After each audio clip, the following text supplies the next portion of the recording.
All right, here we are in day 19, and I forgot about this today. And so I was in there being lazy on my Sunday afternoon, catching up on rest, and evening.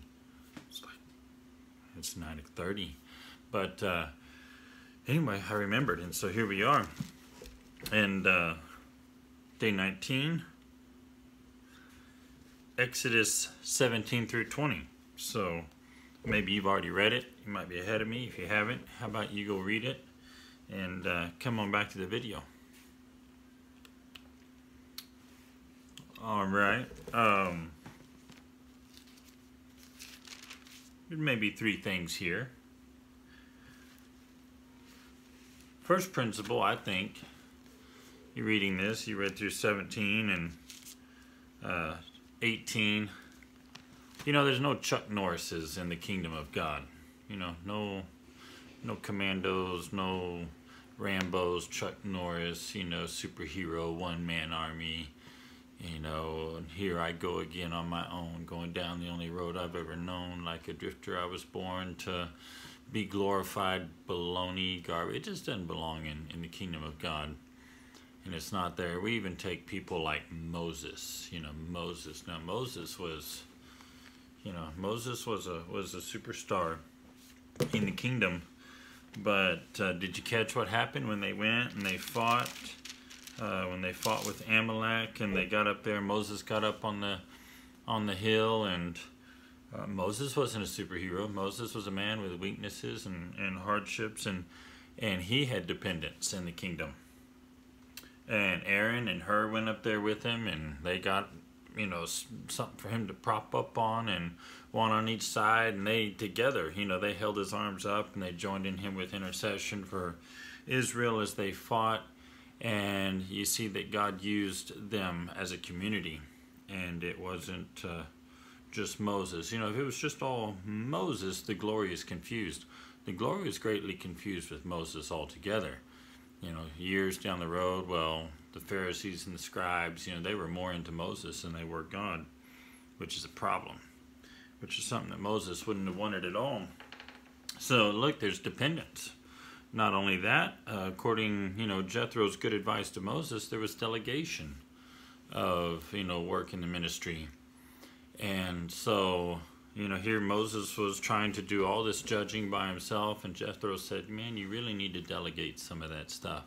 You really need to entrust some other people to those things. And we find that principle also in the New Testament, like Paul told Timothy, you know, entrust these things to faithful men who are able to teach others also.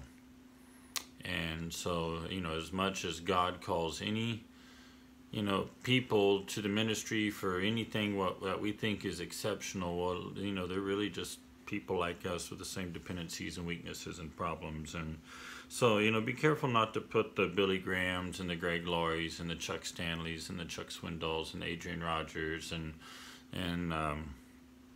Ian Chuck Smiths and all that, you know, on some kind of super pedestal. They just have a different calling. And that's all. No Chuck Norrises in the kingdom of God. You know, the next thing, you know, we think we want these awesome ministries, but listen, don't think they're a cakewalk. I don't know if you counted in chapter 19. You know, this awesome thing, this awesome ministry that we think that, you know, Moses had, and wow, it was so powerful, so amazing, something like that. You know, we complain. You know, I got to the job site yesterday, and the winds were blowing, and it wasn't comfortable, and I had 64 feet of wall that had blown down because the braces pulled out, the stakes pulled out of the ground, and I was really kind of bent out of shape and bummed and, you know, discouraged and all that stuff. It's a half a day's worth of work is what it was. It was a half a day, you know, and it was maybe, you know, in terms of materials, maybe $40, $50 worth of materials. And you know, I want to get bent out of shape about something like that.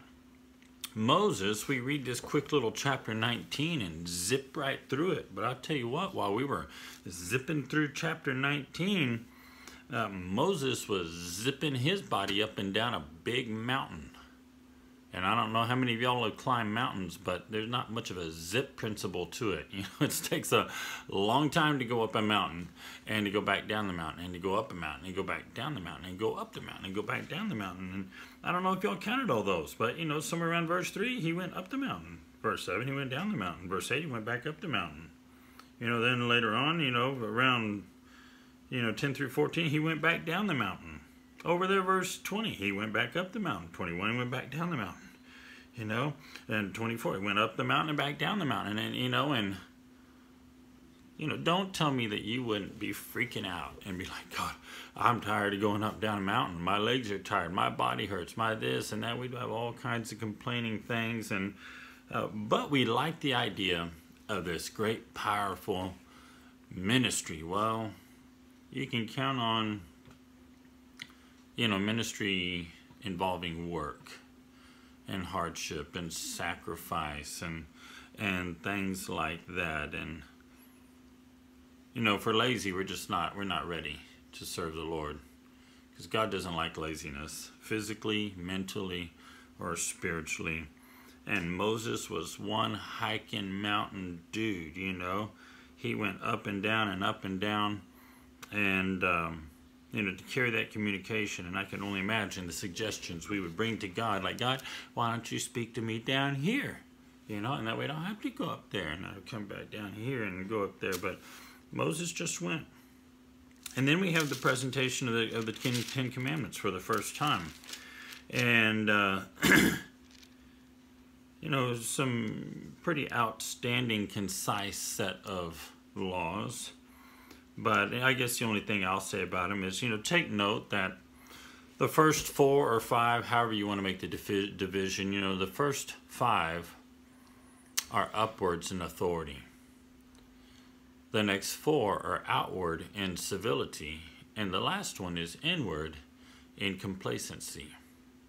And it's just kind of interesting that it covers all those things. You know, some people want to put 5 outward and, you know, and not, but however, it does seem to belong in the upward authority. You know, to me, that's how I break them up and put them in that order. And he left them, you know, with the biggest emphasis there in the end of 20 in regards to making themselves, you know, an image. Now remember, these people had been working in Egypt, you know, chiseling out false idols and Egyptian, you know, religion things for a long time. So you can only imagine what was ingrained in them culturally. And God put it this way: listen, if you're going to make me an altar, make it an earthen altar. He said, if you're going to make it out of stone, he said, leave the tools out of it. He said, I don't, basically, your imagination doesn't belong in representing God. It's not our place to dream up who he is or how he is or what he is, but we are to be informed by him. I am the Lord thy God, thou shalt have no other gods before me. And what else? The second one, that you shall not make unto yourself a graven image, a false image. Well, listen, guess what? If we just make up in our heads who God is and what kind of, you know, what his personality is like, that's a compromise of the second commandment. And you've invented some other God that's not God indeed. And, you know, and you've basically broken the second and the first. As soon as you break the second, you break the first, because then you created another God that's not him at all.